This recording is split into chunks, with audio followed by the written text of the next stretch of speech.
Medici non vaccinati reintegrati in corsia. Il provvedimento è stato emanato oggi dal Ministero della Salute. Due le cancellazioni stabilite dal neo ministro Orazio Schillaci. Oltre al ritorno dei camici bianchi, anche la sospensione del bollettino giornaliero su contagi e ricoveri per Covid.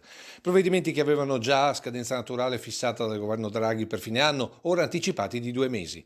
Tra i favorevoli al provvedimento il presidente della Regione Veneto. Ben venga questa iniziativa di riammettere i medici che non si sono vaccinati. La partita è una partita che nasce nella notte dei tempi, però dobbiamo guardare in faccia la realtà. Mancano 4.500 operatori che sono a casa in Veneto, come ne saranno almeno 40-50.000 sospesi a livello nazionale. In un momento in cui mancano medici dobbiamo guardare per primo l'interesse dei cittadini e quindi ben venga che il governo decida di riammetterli. Questo non vuol dire che si disconosce tutto quello che si è fatto, ma è pur vero che bisogna avere anche molto senso pratico e senso della realtà e quindi ben venga che questi medici tornino a lavorare. Provvedimenti destinati non solo a dividere i cittadini, ma anche ad abbassare la platea di chi, stando alle indicazioni, doveva accingersi a fare la quarta dose.